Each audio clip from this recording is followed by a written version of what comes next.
वंदे लोकतिलकं सतत वार्ता विभूषणं अमरकुतचारणं प्रबुद्धं लोकजीवनं प्रणवप्रमत जागजीवनं वंदे जीवन जीवनं सत्पुरुषोत्तमं वंदे सत्पुरुषोत्तमं वंदे सत्पुरुषोत्तमं। मोर आराध्य प्राणवल्लभ परम दयाल चरणे मोर शतकोटि बार प्रणाम। विश्व वंदनीय प्रातः स्मरणीय परम पूजनीय श्री लक्ष्मीमांग चरणे मोर शतकोटि बार प्रणाम। युगाचार्य परम पूज्यपाद श्री श्री बरदांग श्री चरणे मोर शतकोटि बार प्रणाम।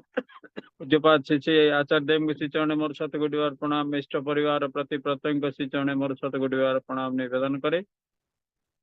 आज पवित्र ऑनलाइन सत्संग परिचालना करुवा सध्य शरत भाई एवं उपस्थित थिबा पुत पवित्र पांजाधारी छह प्रतिनिधि वृंद अधुर्य कर्मी मंडली जाज कर्मी मंडली ससम्मान्य गुरु भ्रातृ मंडली ससम्मान्य मातृमंडली साधु सज्जन मंडली समस्त शुभ संध्यारे मु मोर हार्दिक जय गुरु ज्ञापन करने सह यथामान्य प्रणाम निवेदन करे एवं छोट छोट छुआ मान स्नेहाशीष जना। अचानक भाव आज पूजानंद भाई कहले टिके आलोचना करेंगे। आलोचना जे आलोचना तो करवा मो तो स्थिति नहीं कहीं मु बर्तमान क्लिनिक रे बसिकिना ही जिनस करने पड़ुची। पेसेंट भी अच्छा अटकई दी जा हो। आज जो मैंने आम मान को 1427 दिवस भोग निवेदन करिसेंती तांकरी सत्तारे शतायित करिवार जो प्रयास जारी करछंती से मानक ना हमर शरत भाई पठन कर सारी। पुनर्बार मु पठन करवा उचित मन करूनी। एतिक प्रभु श्रीपाद पंकज तले प्रणाम निवेदन करुच्ची। पंचमहाजीवन जेपरी शांति स्वस्ति एवं सुदीर्घ हुए और से माने प्रभुंकर अजस्र दैवकणर अधिकारी हूँ। आ जो विधेय आत्मा उद्देश्य आज भोग निवेदन करा विधेय आत्मा मध्य शांति स्वस्ति रुहतु एवं पुनर्बार धराधाम अवतीर्ण हूँ। निज परिवार को शुभाशीष वर्षण करंतु एवं प्रभु पाखरे भोग निवेदन जो माने से मानकर उपरे प्रभु अजस्र दया करुणा वर्षण करंतु। यह हूँ प्रभु निकट में मोर प्रार्थना। आज विशेष सत्संग अति सुंदर भाव भजन कीर्तन पड़ोस प्रार्थना इत्यादि सुंदर भाव समापन होती। आम शरत भाई अति सुंदर भाव सत्संग परिचालना कर जो मैंने जोगाजोग अच्छा आज ऑनलाइन सत्संग अच्छा ना जोग दे भी पार ना समस्त पंचमहाजीवन जेपरी शांति स्वस्ति हुए तार उद्देश्य प्रभु श्रीपाद पंकज तले प्रणाम निवेदन कर। आज विषय रखा सत्संगीर अकल्याणी हुए नहीं। से आउ पदे मुझे जोड़ी दौर दिनक आगु पर सत्संगी किए सत्संगी हूँ किए जे दीक्षा नहीं गले कौन जन सत्संग ना स्कूल को गले छात्र हो ना। सत्संग हूँ माने जो माने सत को सत्तायित करके चलती। सत्तायित अर्थ कौन से सत पथरे चलती मनीष मात्र के भूल कि भूल भितर से भूल गुड़िक संचयित करके जो माने चलती से हूँ सत्संग। किंतु आज देखा से धारा चलवाटा बहुत मुस्किल हो पड़ी। जहाँकि ठाकुर कहते सत जदि हुए संग तुमर भाव जदि हुए महान उच्च विश्व द्वारे साधना तुमर हेबनी व्यर्थ हेबनी तुच्छ। तार देखु जड़े सत्संगी केवे अकल्याण हुए दिन का आगु पर जदि से ठीक ठीक करू थाए कौन ना दैनंदिन जहा नीति नियम जहा कर्म अच्छी ताकू करने पड़ो। से ठाकुर ग्रहण करदे से दैनंदिन कर्म कर अन्य ना सहीटा नुह। नीति नियम निर्धारित हो रही बहु आवाहन काल से आवाहन काल जो नीति नियम रही सुष्ट सुंदर भाव परिपालन कर तार के अकल्याण हम। किंतु आज मनुष्य समाज आज भूली जाइए। आज चतुर्दिगरु से कलुषित पवन आज बोहबार लगी को मुहूर्त जे कौन हो से कथा आज किए कही पारु नाही।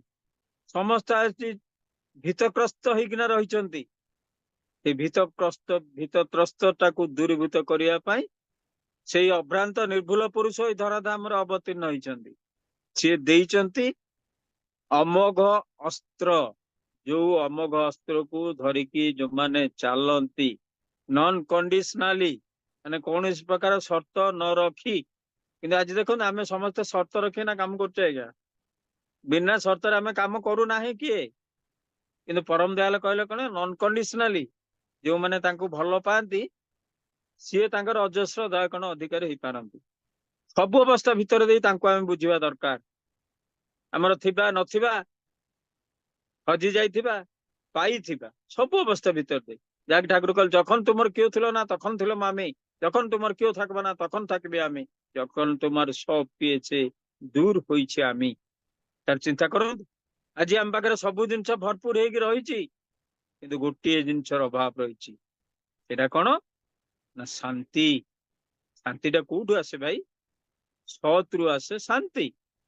सतरे सतायित होइके जो माने चलती सेमानक जीवनटा कंटकितमय होइकिना रहिले मध्य सबु बेले पृष्ठ पक्ष होइकी रहे नाही निहाती दिने ना दिने शुक्ल पक्ष आसे आज यही शुक्ल पक्ष रे आमे माने से परम पुरुषंकर गुण कीर्तन करिया पे आगबर होइकी आसीछे तेणु यही शुक्ल पक्ष आम प्रतिपत्तଙ୍କ जीवन को श्रृंखलित करके चलू आम भितर थिबा से हीनमन्यता दुरारोग्य दूरीभूत हो जाऊ कहीदेले हबनी वास्तव भाव में वास्तवायित हवा दरकार ताहा जदि आमे न करंती ताहले जहा हवा कथा से होउचे आमे समय जानिचे कौन होउचे कौन नहीं आमे ठाकुर को भल पाउचे बहुत कष्ट स्वीकार करुचे मन भी भांगी जाउची मन माने पछ घुंचा दउची गोड़ पछकू टाणुची किंतु ठाकुर गोटे कथा कहले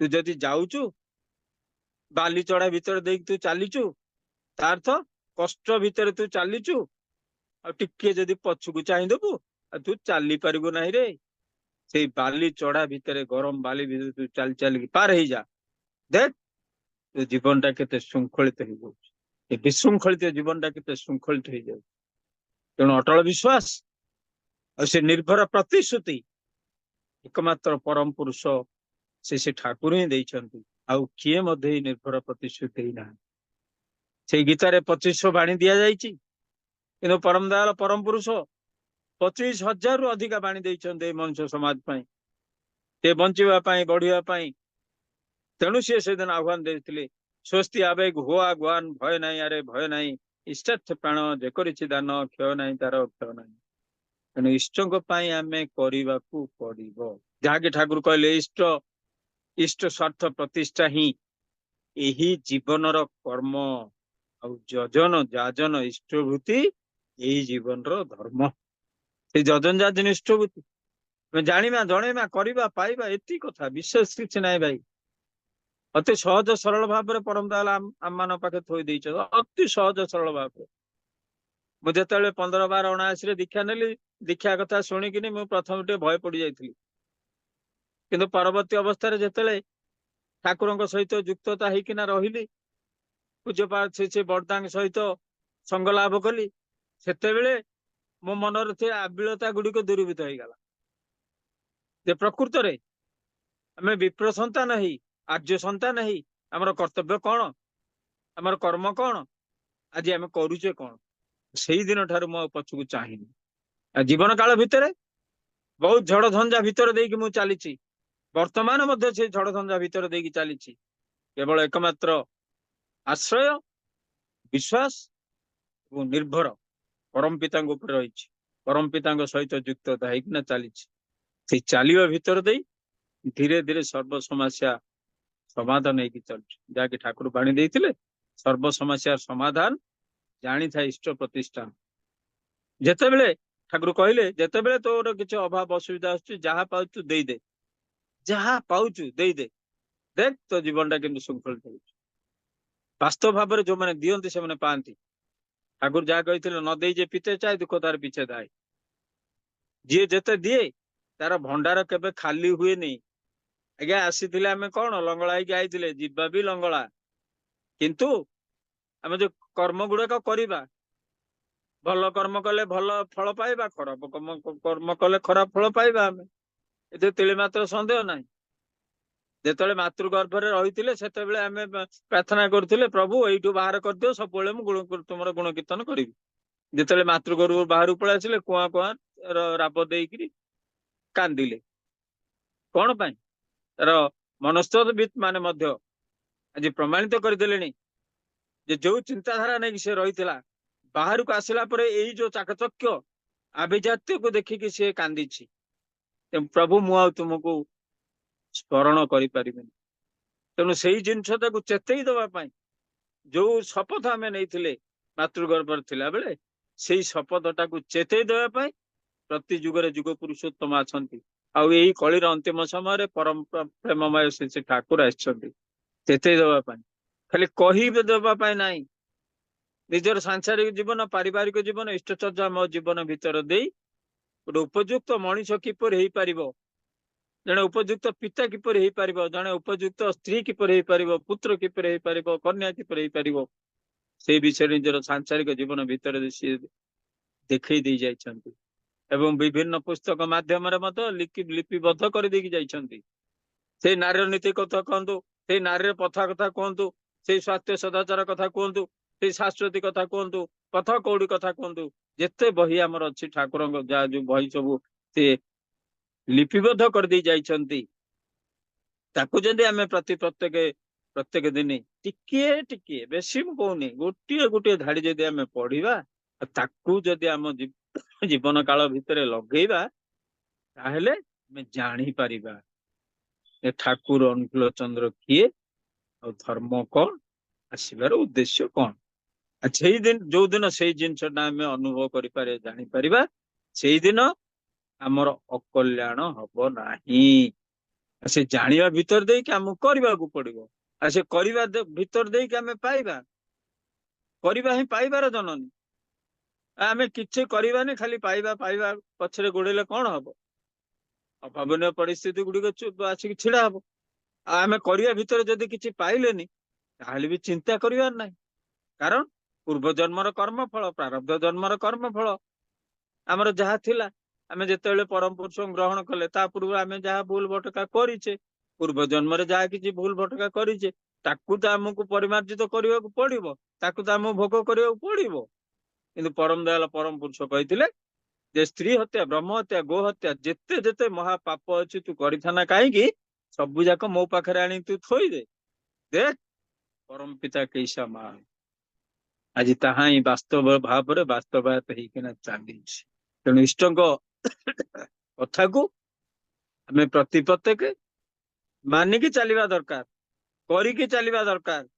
ଆଉ ତାହା ନ କରିକି ଯେ ଆମେ କେବଳ ଠାକୁରଙ୍କୁ ଗ୍ରହଣ କରିଦେଲେ, ସକାଳେ ସନ୍ଧ୍ୟାରେ ପ୍ରାର୍ଥନା କରିଦେଲେ ଯେ ସବୁ ହେଇଯିବ, ଇମ୍ପସିବୁଲ। ଆଜି ଆମେ ପ୍ରାର୍ଥନାରେ ବହୁତ କିଛି କହୁଛେ, ସକାଳେ କହୁଛେ, ସନ୍ଧ୍ୟାରେ କହୁଛେ, କିନ୍ତୁ ବାସ୍ତବ ଭାବରେ କଣ ତାକୁ କରୁଛେ? ଆମେ ବାର ବାର କରୁ ବିନତି କହୁଛେ, ଆମେ ରାଧାସ୍ୱାମୀ ନାମ ଯୋଉ ଗାଏ ଶୋଇତରେ ବୋଲି ଆମେ କହୁଛେ। ଆମେ କେତେ ସମୟ ଭାଇ ନାମ କରୁଛେ? ଯୁଗାଚାର୍ଯ୍ୟ ପରମ ପୂଜ୍ୟ ବରଦା ସେଦିନ କହିଥିଲେ, ତୁଫାନ ମେଲ ଯେ ରକମ ଚାଲେ ଏ ରକମ ନାମ করতে হয়। ନାମ କରିବା ଦ୍ୱାରା କଣ ହୁଏ ନା, ଆମର ଶରୀରରେ ଯୋଉ ନେଗେଟିଭ ଏନର୍ଜି ଯାକ ରହିଛି, ଯୋଉ ନେଗେଟିଭ ଏନର୍ଜି ଗୁଡିକ ଆସିକି ପଶୁଛି, ଆଉ ପଶି ପାରିବ ନାହିଁ। ତେଣୁ ତୁଫାନ ମେଲ ଯେ ରକମ ଚାଲେ ଏ ରକମ ନାମ করতে হয়। କିନ୍ତୁ ଆମେ କେତେ କରୁଛେ? କେତେ ଜଣ କରିପାରୁଛେ? ଆମେ କରୁନେ, କେବଳ ଖୋଳପା ପିନ୍ଧିକି ଚାଲିଛେ। ଆଜି ଆମେ ଇଷ୍ଟ ମାଫିକ କାର୍ଯ୍ୟ କରୁନେ, ମନ ମାଫିକ କାର୍ଯ୍ୟ କରିକି ଚାଲିଛେ। ତେଣୁ ମନ ମାଫିକ କାର୍ଯ୍ୟ କଲେ ଆମ ଜୀବନଟା ତ ଗଲା, ଆମର ପରିବାର ପରିଜନଙ୍କ ଜୀବନ ମଧ୍ୟ ଯିବ। ଏମିତି କେତେ ଜୀବନ ଯିବ, ଯାହାକି ସେଇ କୀର୍ତ୍ତନରେ କୁହାଯାଏ, କେତେ ଜନ୍ମ ଯାଇଛି କେତେ ଜନ୍ମ ଜୀବରେ।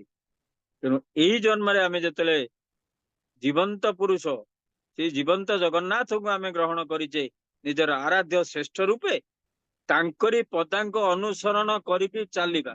ଆଜି ହଜାର ହଜାର ସଂଖ୍ୟାରେ ସଦ୍ଗୁରୁ ଗୁରୁ ଦୁନିଆ କଥା ଅଛନ୍ତି ବହୁତ, କିନ୍ତୁ ବାସ୍ତବ ଭାବରେ ବାସ୍ତବାୟିତା ଯିଏ କାର୍ଯ୍ୟ କରିକି ଦେଖାନ୍ତି, କୁହନ୍ତି, ତାଙ୍କରି ପଦାଙ୍କ ଅନୁସରଣ କରିକି ଚାଲିବା ଆମର ଦରକାର। ଆମେ ଠାକୁରଙ୍କୁ ଧରିଛେ, ବହୁତ ଘାତ ପ୍ରତିଘାତ ଆସୁଛି, ଆମେ ଠାକୁରଙ୍କ ଉପରେ ବିରକ୍ତ ହଉଛେ ଯେ ପ୍ରଭୁ ମୁଁ ତୁମକୁ ଧରିଛି, ମତେ କାହିଁକି କଷ୍ଟ ଆସିଲା? ଆରେ ଭାଇ କଷ୍ଟ ଆସିବନି କେମିତି? ଆମେ କରିଥିଲେ କଣ? ଠାକୁରଙ୍କୁ ଗ୍ରହଣ କରିବା ପୂର୍ବରୁ ଆମେ କରିଥିଲେ କଣ? ଠାକୁରଙ୍କୁ ଗ୍ରହଣ କରିକି ଆମେ କରିଛେ ବା କଣ? ତାଙ୍କର ଏଇ ନୀତି ନିୟମ ନିର୍ଦ୍ଦେଶକୁ ଆମେ ମାନିଛେ? ଟିକେ ଚିନ୍ତା କଲେ ସମସ୍ତେ। ଏଇ ଅନଲାଇନ ସତ୍ସଙ୍ଗରେ ଆମେ ବହୁତ ଭାଷଣ ଦଉଛେ, କିନ୍ତୁ ଭାଷଣ ଦେଲେ କଣ ହବ? ମୁଁ ଯୋଉ ଜିନିଷ କହେ, ମୁଁ ଯଦି ବାସ୍ତବ ଭାବରେ ମୋ ଜୀବନରେ ନ କରିଥାଏ, ତାହେଲେ ମୁଁ ଆପଣମାନଙ୍କ ପାଖରେ କେତେ କଥା କହିଲେ ମଧ୍ୟ କିଛି ଫଳପ୍ରସୂ ହବ ନାହିଁ। ତେଣୁ ଠାକୁର କହିଲେ କହିବା ଆଗରୁ ବିବେଚନା କର, କିନ୍ତୁ କହି ବିମୁଖ ହୁଅ ନାହିଁ। ଆଜି ସତ୍ସଙ୍ଗୀ ମାନଙ୍କ ଜୀବନରେ ବହୁତ ଘାତ ପ୍ରତିଘାତ ଆସୁଛି। ଆଜି ତାଙ୍କର ବନ୍ଧୁ ବାନ୍ଧବ ଜ୍ଞାତି କୁଟୁମ୍ବ ମାନେ ମଧ୍ୟ ସେମାନଙ୍କୁ ଘୃଣିତ ଚକ୍ଷୁରେ ଦେଖୁଛନ୍ତି। କାରଣ ତାଙ୍କର ଯୋଉ ମହତ ଉଦ୍ଦେଶ୍ୟ ତାହା ଚରିତାର୍ଥ ହେଇପାରୁନାହିଁ, ଆଉ ସେଇଟା ବି ହେଇପାରିବ ନାହିଁ। କାରଣ ଆମେ ଯୋଉ ଧାରାରେ ଚାଲିଛେ, ଏଇ ଧାରାଟା ଆମର ପରିବାର ପରିବେଶ ପରିଜନକୁ ଶୃଙ୍ଖଳିତ କରିବାର ଧାରାଟାରେ ଆମେ ଚାଲିଛେ। ତେଣୁ ସେଇ ଧାରାଟା ଯଦି ବଳବତ୍ତର ରହେ, ସମୟ ଆସିବ ଦିନେ ନା ଦିନେ ସେଇମାନେ ହିଁ ଆସିକି ସେଇ ପରମ ଦୟାଳଙ୍କ ଶରଣରେ ଶରଣାୟିତ ହେବେ। ତେଣୁ ଆମ ମାନଙ୍କୁ ସେଇ କାର୍ଯ୍ୟ କରିକି ଚାଲିବାକୁ ପଡିବ।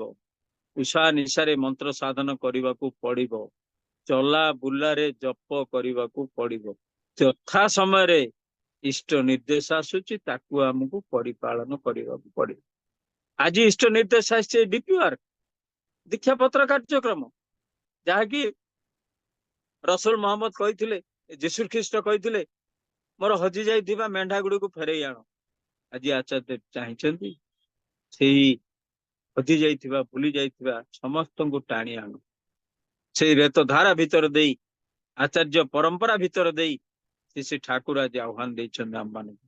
ଏଇ ଯୋଉ ଦୁର୍ଦିନ ସମୟ ବର୍ତ୍ତମାନ ଉପସ୍ଥିତ ହେଇଛି ଆମ ପାଖରେ, ଯାହାକି ସେ ମାଳିକାରେ ବର୍ଣ୍ଣିତ ଥିଲା, ତାହା ଆଜି ଅକ୍ଷରେ ଅକ୍ଷରେ ସତ ହବାକୁ ଯାଉଛି। ତେଣୁ ଏଇଠୁ ରକ୍ଷା ପାଇବା ପାଇଁ ଏକମାତ୍ର ରାସ୍ତା ହଉଛି ସେଇ ପରମ ପୁରୁଷଙ୍କ ସତରେ ଶତାୟିତ ହେଇକି ଆମେ ଚାଲିବା। ଯଦି ନ ଚାଲନ୍ତି, ଯେ ଆମ ଜୀବନ ଯେ କେତେ କଣ କେତେବେଳେ କଣ ହବ ସେ କଥା ଆମେ କହିପାରିବା ନାହିଁ। ତେଣୁ ସେଇଠୁ ରକ୍ଷା ପାଇବା ପାଇଁ ଏକମାତ୍ର ରାସ୍ତା ହଉଛି ସେଇ ପଞ୍ଚାମୃତ ଆମକୁ ପାନ କରିବାକୁ ପଡିବ। ଆମେ ଯେମିତି ଘିଅ, ମହୁ, କ୍ଷୀର ଆଉ ସେ ଗୁଡ ଏସବୁ ମିଶି ପଞ୍ଚାମୃତ କରୁଛେ, ଖାଇଲେ ବହୁତ ଭଲ ଲାଗୁଛି। କିନ୍ତୁ ସେଇ ପଞ୍ଚାମୃତକୁ ଆମକୁ ପାନ କରିବାକୁ ପଡିବ ପ୍ରତିଦିନ। ଆମେ ମନ୍ଦିର ଗଲେ କିମ୍ବା ପର୍ବପର୍ବାଣି ହେଲେ ଆମେ ପଞ୍ଚାମୃତ ପାନ କରୁଛେ, କିନ୍ତୁ ସେଇ ପଞ୍ଚାମୃତ ସେ ଠାକୁର ଦେଇଗଲେ ପ୍ରତ୍ୟେକ ଦିନ ତୁ ପାନ କର। ପ୍ରତ୍ୟେକ ଦିନ, ସବୁବେଳେ ତୁ ପାନ କର। ଦେଖ ତୋ ଜୀବନରେ ଥିବା ସେ ଆବିଳତା ଗୁଡିକ ଆଉ ତୋର ଶରୀରରେ ଥିବା ସେଇ ସେଲ ଟିସ୍ୟୁ ଗୁଡିକ କିପରି ଏକ୍ଟିଭ ହେଇଯାଉଛି। ତେଣୁ ସେଇ ନାମ ଟାକୁ ଆମେ ସବୁବେଳେ କରିବା। ତାଙ୍କ ନିର୍ଦ୍ଦେଶିତ ପଥରେ ଆମେ ପଥିକେଇକି ଚାଲିବା, ତାହେଲେ ଆମ ଜୀବନଟା ଧନ୍ୟ ହବ। ନିଜେ ଧନ୍ୟ ହବା ସଙ୍ଗେ ସଙ୍ଗେ ନିଜର ପରିବାର ପରିବେଶ ପରିଜନକୁ ମଧ୍ୟ ଧନ୍ୟ କରେଇ ପାରିବା। ଆଉ ସେଆ ଯଦି ନ କରନ୍ତି, ତାହେଲେ ଆମ ଜୀବନଟା କଳୁଷିତ ହେଇଯିବ। ଯାହାକି ଠାକୁର କହିଥିଲେ, ତୁ ଯଦି ଠିକ ହଉ ତତେ ଦେଖା ଦେଖି ହଜାର ହଜାର ଲୋକ ଠିକ ହେଇଯିବେ, ଆଉ ତୁ ଯଦି ବେଠିକ ହଉ ତତେ ଦେଖା ଦେଖି ହଜାର ହଜାର ଲୋକ ବେଠିକ ହେଇଯିବେ। ଆଉ ଏଇ ସୃଷ୍ଟିରେ ଯୋଉ ଧ୍ୱଂସର ତାଣ୍ଡବ ଲୀଳା ସୃଷ୍ଟି ହବ, ସେଇଟା ପାଇଁ ତୁ ଦାୟୀ ରହିବୁ। ଠାକୁର ଯୋଉ କଥା କହିଲେ, ସତ୍ସଙ୍ଗରେ କେବେ ଅକଲ୍ୟାଣ ହୁଏନି। କଲ୍ୟାଣ କିପରି ହବ? ଏଇ ଯୋଉ ଧାରା ଗୁଡିକ ରହିଛି, ଏଇ ଧାରା ଗୁଡିକୁ ଆମକୁ ପ୍ରତିପତ୍ତିକୁ ମାନିକିରି ଚାଲିବା ଦରକାର। ଆମେ ଯଦି ତାକୁ ନ ମାନିବା, ମନମାଫିକ କାର୍ଯ୍ୟ ଆମେ କରିକି ଚାଲିବା, ହଁ ଇଷ୍ଟଭୂତ କରା ହଉଛି ଆଉ କଣ ହେଲା ସେଇଠୁ, ଦିଅ ମୁଣ୍ଡ ଲଗେଇ ରଖିଦିଅ, ନହେଲେ କ୍ୟାଲେଣ୍ଡର ରାଉଣ୍ଡ ମାରିଦିଅ, ଆଉ ପଠେଇ ଦିଅ, 30 ଦିନ ହେଇଗଲା ତ ପଠେଇ ଦିଅ। ଆରେ ଭାଇ ସେମିତି କଲେ ଚଲବେ ନା। ଠାକୁର ଯାହା କହିଲେ, ଯାହା ଇଚ୍ଛା ତାହା କଲେ ଚଲବେ ନା, ଭଲ ଛଡା ମନ୍ଦ କଲେ ପରିସ୍ଥିତି ଛାଡବେ ନା। ଦେଖନ୍ତୁ, ଚିନ୍ତା କରନ୍ତୁ, ଆମେ କୋଉ ପ୍ରକାର କରୁଛେ? ଆମେ ଇଷ୍ଟାର୍ଘ୍ୟ ଇଷ୍ଟଭୂତି ଟା କୋଉ ଟାଇପ ର କରୁଛେ? ଭକ୍ତି ଭାବରେ ଆମେ ଦଉଛେ? ଆମେ କହୁଛୁ ଠାକୁର ତ କହିଛନ୍ତି ଇଷ୍ଟଭୂତି ଦକ୍ଷିଣା ଗୋଟେ 5 ପଇସା କି 10 ପଇସା, ଟଙ୍କା 5 ଟଙ୍କା ଦେଇଦବା, କାମ ସରିଲା ଆଉ କଣ ଅଛି। କିନ୍ତୁ ନା, ଠାକୁର ଚାହିଁଛନ୍ତି ତୋର ଭକ୍ତି ଅର୍ଘ୍ୟ।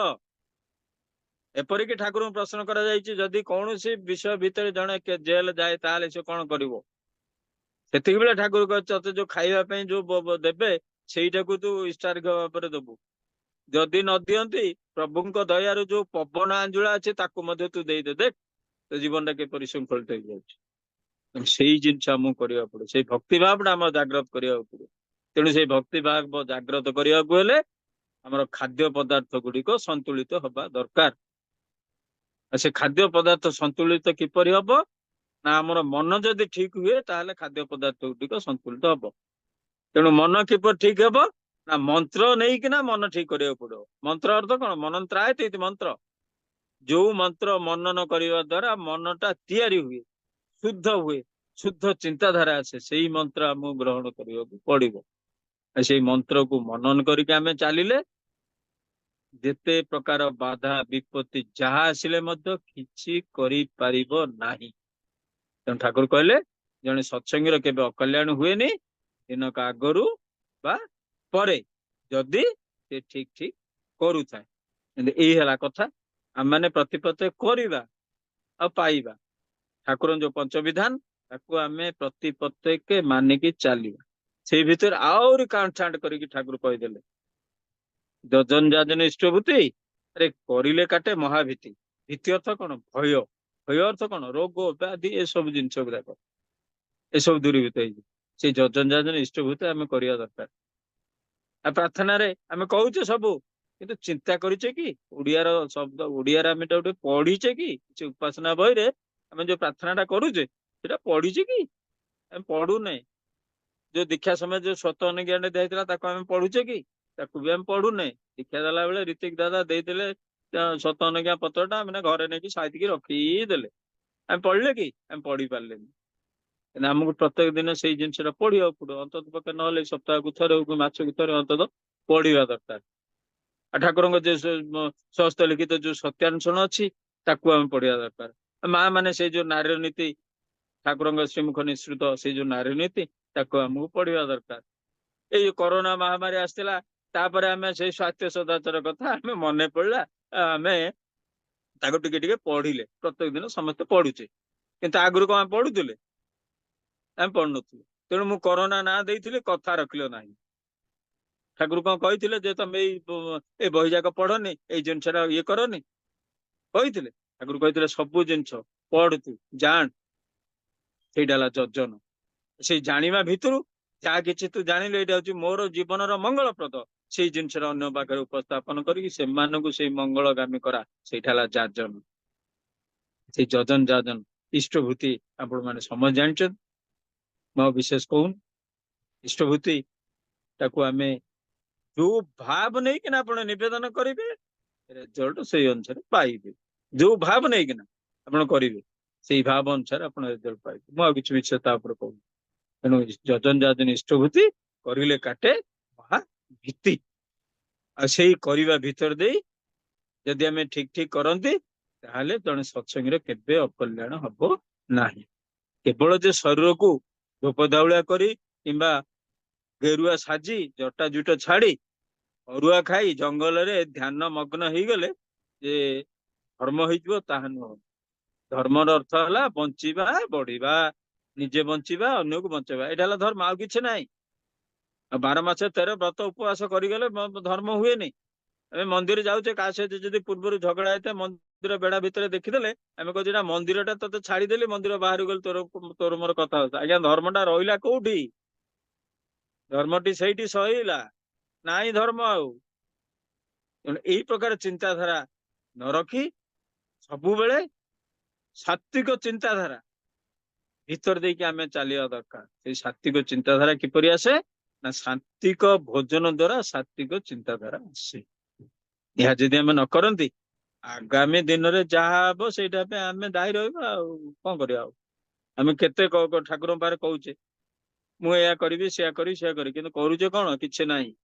ତେଣୁ ସେ ସବୁ ଆପଣ ମାନେ ଭୁଲି ଯାଆନ୍ତୁ। ବର୍ତ୍ତମାନ ଠାରୁ ସମୟ ଅଛି, ବର୍ତ୍ତମାନ ଠାରୁ ସମସ୍ତେ ଲାଗି ପଡନ୍ତୁ ଇଷ୍ଟ ଇଷ୍ଟ ପ୍ରତିଷ୍ଠାରେ। ଯାହାକି ଠାକୁର କହିଲେ ଇଷ୍ଟ ସ୍ୱାର୍ଥ ପ୍ରତିଷ୍ଠା ହିଁ ଏଇ ଜୀବନର କର୍ମ, ଯଜନ ଯାଜନ ଇଷ୍ଟଭୂତି ଏଇ ଜୀବନର ଧର୍ମ।